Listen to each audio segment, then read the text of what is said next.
नमस्कार दोस्तों, आप सभी लोगों का मुझे पिछली वीडियो में बहुत ही प्यार मिला। And my specially thanks for those peoples who is supporting me and suggest me that make video on most honoured civilians awards of India. Thanks to everyone. तो आप ही की बातों को ध्यान में रखते हुए मैंने आज की ये वीडियो बनाई है। आज की ये वीडियो आधारित होगी भारत के सबसे सम्मानित पुरस्कारों के ऊपर, यानी कि most honoured civilians awards of India, Padma Shri, Padma Bhushan, Padma Vibhushan और भारत रत्न। अवार्ड्स में किए गए कुछ बदलाव और फैक्ट्स के बारे में भी बातें करेंगे, तो जुड़े रहिए मेरे साथ अंत तक आपके अपने चैनल के साथ।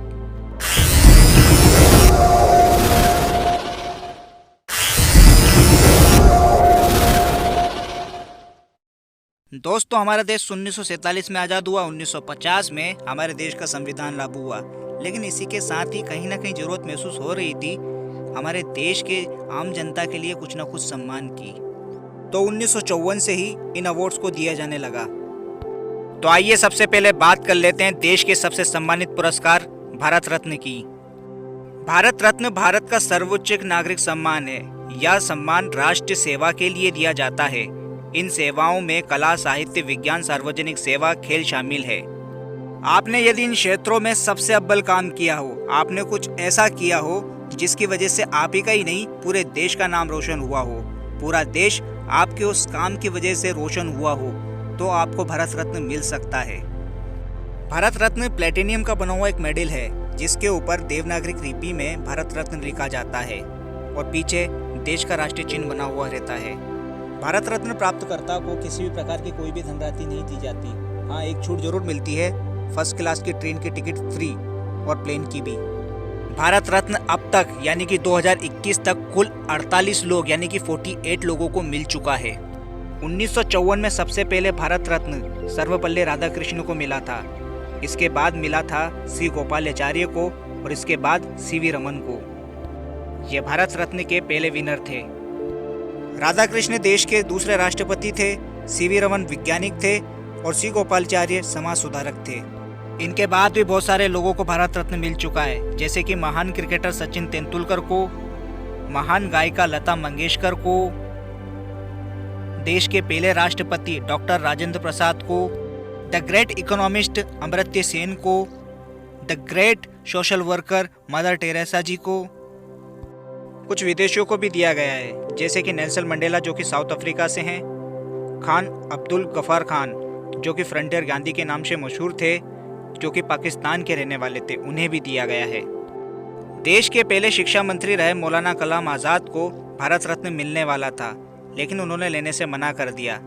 लेकिन उनके मरने के बाद उनको भारत रत्न मरणोपरांत दिया गया, यानी कि मरने के बाद दिया गया। नेताजी सुभाष चंद्र को भी भारत रत्न दिया गया था, लेकिन उनकी मौत पर कॉन्स्पिरेसी होने के बाद ये सम्मान वापस ले लिया गया। अकॉर्डिंग टू माई ओपिनियन ये उनके साथ में बहुत ही गलत किया गया। किसी को सम्मान दे करके सम्मान वापस ले लेना ये गलत है। इस पर आप लोगों के क्या विचार हैं, मुझे ज़रूर बताइएगा कमेंट सेक्शन में। खैर, अभी हाल ही में यानी कि 2019 में इस सम्मान से 3 लोगों को सम्मानित किया गया, भूपेंद्र हजारिका को, प्रणब मुखर्जी को और नानाजी देशमुख को। ये तो रही बात भारत रत्न की। तो अब बात कर लेते हैं पद्म अवार्ड्स के बारे में। पद्म अवार्ड्स में 3 बड़े अवार्ड्स दिए जाते हैं, जिसमें से सबसे ऊपर आता है पद्म विभूषण, फिर आता है पद्म भूषण और उसके बाद आता है पद्मश्री। पद्म विभूषण भारत का दूसरा सबसे बड़ा और सबसे सम्मानित नागरिक पुरस्कार है। ये अब तक यानी कि 2021 तक 321 लोगों को मिल चुका है। 2015 से पहले पद्म अवार्ड्स उन्हें दिए जाते थे जिनका नाम देश के प्रधानमंत्री ने या फिर राज्य के मुख्यमंत्री ने या फिर जिले के संसद ने नॉमिनेट किया हो। लेकिन 2015 के बाद इस कानून को बदल दिया गया, इस रूल को बदल दिया गया, इस नियम को बदल दिया गया। कोई भी इंडिविजुअल व्यक्ति आपके नाम को नॉमिनेट कर सकता है पद्म अवार्ड्स के लिए। इतना ही नहीं, यदि आपको लगता है कि आपको भी पद्म अवार्ड्स मिलने चाहिए तो आप खुद को भी नॉमिनेट करवा सकते हैं पद्म अवार्ड्स के लिए। बस आपको इनकी वेबसाइट पर जाना है और अपना नाम रजिस्टर करवाना है नॉमिनेशन के लिए। पद्म अवार्ड्स किन को दिए जाते हैं, इसकी एलिजिबिलिटी क्या है, तो मैं आपको बता दूं, हर कोई इसके लिए एलिजिबल है। आपको आपकी फील्ड्स में सबसे अच्छा और सबसे अनोखा और सबसे एक्सट्रीम लेवल का काम करके दिखाना है। पद्म विभूषण प्राप्त करने वालों में महेंद्र सिंह धोनी, जो कि एक महान क्रिकेटर हैं, उनका नाम शामिल है। इसके अलावा दिग्गज कलाकार अमिताभ बच्चन का नाम भी इसमें शामिल है। भारतीय सिंगर एसपी बालासुब्रमण्यम भी इसमें शामिल हैं। बात करते हैं भारत के तीसरे सबसे सम्मानित पुरस्कार पद्म भूषण के बारे में।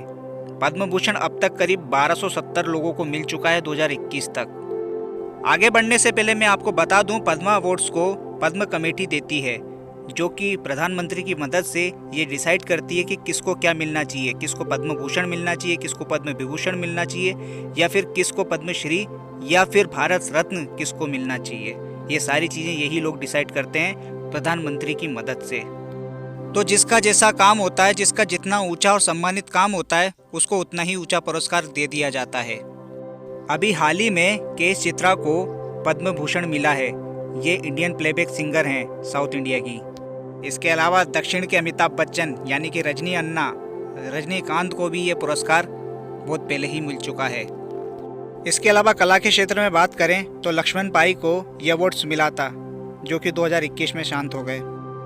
बात करें चौथे और इन चारों पुरस्कारों में से सबसे छोटे पद्मश्री के बारे में, तो पद्मश्री अब तक कुल 3225 लोगों को मिल चुका है, जिसमें देश भर के कई सारे लोग शामिल हैं, जिनमें अभी हाल ही में मिले शरीफ चाचा यानी कि मोहम्मद शरीफ,